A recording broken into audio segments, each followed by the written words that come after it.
अस्सलाम वालेकुम वरहमतुल्लाहि वबरकातुहू। आज का टॉपिक है basic geometrical ideas and understanding elementary shapes. Basic geometrical ideas 6th class का टॉपिक है मैथमेटिक्स में। ज्योमेट्री ये एक इंग्लिश वर्ड है और ज्योमेट्रॉन ग्रीक वर्ड है। जियो मीन्स अर्थ और मेट्रॉन मीन्स मेजरमेंट। इसमें सबसे पहले आती है points. Point determines the location. The example star in the sky. Point यानी नुक्ता। Line segment. It has two end points. Example an edge of a box, a shortest route. Line has no end point with countless number of points. यानी line segment और line में एक ही फर्क होता है। Line segment महदूद होती है और लाइन लामहदूद होती है। लाइन जहां तक भी चाहे हम डाल सकते हैं। Intersecting lines. Two lines passing through P। किसी एक नुक्ते P पर से दो लाइन अगर इस तरह से क्रॉस सेक्ट करते हैं तो उसको कहते हैं intersecting lines. Parallel lines, lines which do not meet. Parallel lines क्या है? अपने अपने रास्ते सीधे जाते हैं, ये पैरेलल लाइंस कहलाती हैं। रे, रे is a portion of A line start at one point and goes endlessly in A direction. जैसे एक सूरज की शुआ है, सूरज से निकलती है, वो उसका स्टार्टिंग पॉइंट है, लेकिन वो कितनी दूर जाती है ये हम अंदाजा नहीं लगा सकते और ऐसी लाइन को कहते हैं रे। कर्व्स, कर्व्स यानी जो सीधे नहीं होते। Simple curve, open curve. Simple curve does not cross itself. इस तरह का होता है सिंपल कर्व। एक है ओपन कर्व और एक क्लोज्ड कर्व। क्लोज्ड कर्व यानी बाउंड्री आ जाती है। पोजीशन इन ए फिगर, एक फिगर में किसी भी चीज का एक पोजीशन होता है, जैसे इंटीरियर, बाउंड्री, आउटसाइड और exterior. Interior of a curve together its boundary is its region. Region किसको कहते हैं? एक इंटीरियर ऑफ ए कर्व, एक कर्व है इसके अंदर का पूरा अहाता इस बाउंड्री के साथ मिलाकर रीजन कहलाता है। Polygons, a simple closed figure made up entirely of line segments. एक ऐसा नक्शा जो सिर्फ लाइन सेगमेंट्स से बनता है, इसको कहते हैं polygon. Sides, vertices and diagonals. Side किसे कहते हैं, वर्टिस किसे कहते हैं और डायगोनल किसे कहते हैं? साइड यानी इस तरह से होता है, वर्टेक्स कोना होता है। यहाँ पर एक अच्छे से समझते हैं। ये एक फिगर है पॉलीगन का, इसमें देखिए इन चीजों को साइड्स कहते हैं, बाहरी लाइंस को। ये जो इंटरसेक्ट होते हैं इनको डायगोनल्स कहते हैं और इन कोनों को वर्टेक्स कहते हैं। Angles, angles form when corners are form. जब हम किन्हीं दो लाइंस को जोड़ते हैं और इस तरह से एक कोना बनता है तो यहाँ पर जो बनता है इसको एंगल कहते हैं। Two rays forming the angles are called the arms. Two rays, ये दो रेज जो मिलते हैं इनको हम आर्म्स कहते हैं, इन रेज को आर्म्स कहते हैं। एक बात बताते हुए आगे बढ़ें कि ये टेट का एग्जाम एक ऐसा अतरंगी एग्जाम है, इसमें से आपको सवालात कहाँ से पूछेंगे कुछ समझ नहीं आएगा।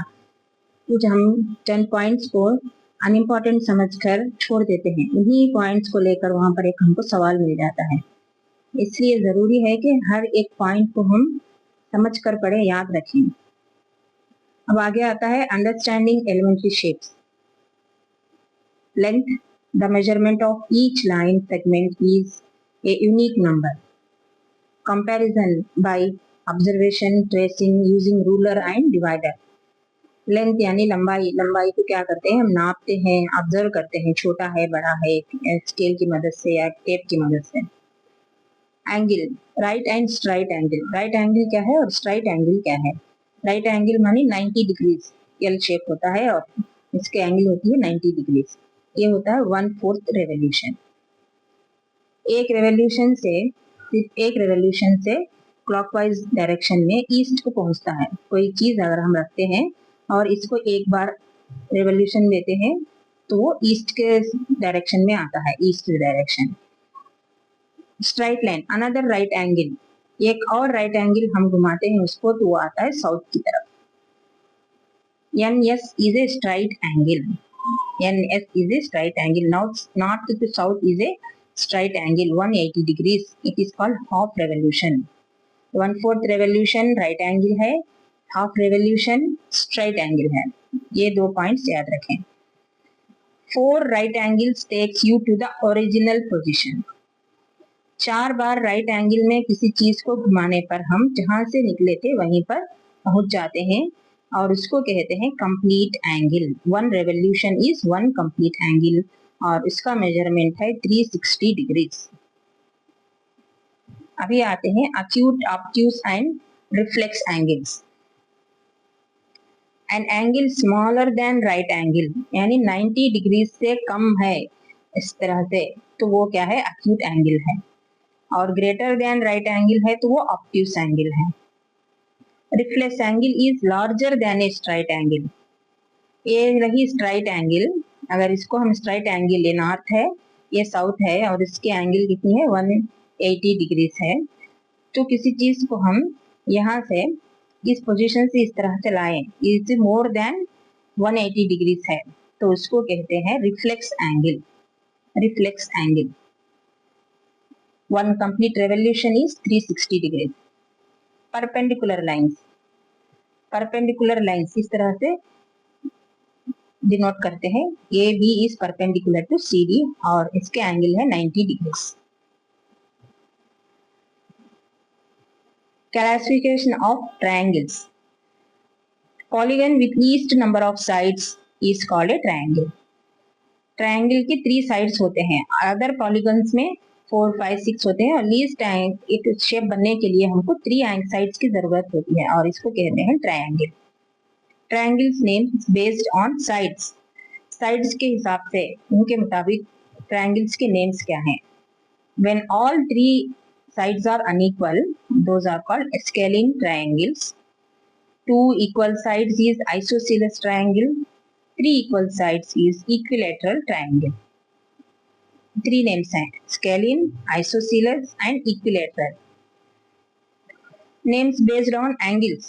Angles के हिसाब से भी इनके अलग अलग नाम हैं। राइट एंगल है 90 डिग्रीज, acute है लेस देन 90 डिग्रीज और मोर देन 90 डिग्रीज है ऑब्ट्यूस एंगल। इसके बाद है quadrilaterals. A polygon which has 4 sides. अभी हमने देखा 3 साइड्स हैं तो ट्रायंगल था, अभी 4 साइड्स हैं तो इसको कहते हैं क्वाड्रिलेटरल। Quadra means 4। इसमें आते रेक्टेंगल, स्क्वायर, पैरेललोग्राम, रोम्बस और ट्रेपीजियम। ये अलग अलग पॉलीगन्स हैं। रेक्टेंगल को हम पैरेललोग्राम विथ 4 राइट एंगल्स कहते हैं और स्क्वायर को रोम्बस विथ 4 राइट एंगल्स। ये एक इम्पॉर्टेंट बिट है, पिछले पेपर्स में हमने इसको देखा है। कहा गया कि रोम्बस विथ 4 राइट एंगल्स को क्या कहते हैं, स्क्वायर। रेक्टेंगल में 2 अपोजिट साइड्स इक्वल होते हैं और स्क्वायर में ऑल 4 साइड्स इक्वल होते हैं। Polygons based on number of sides.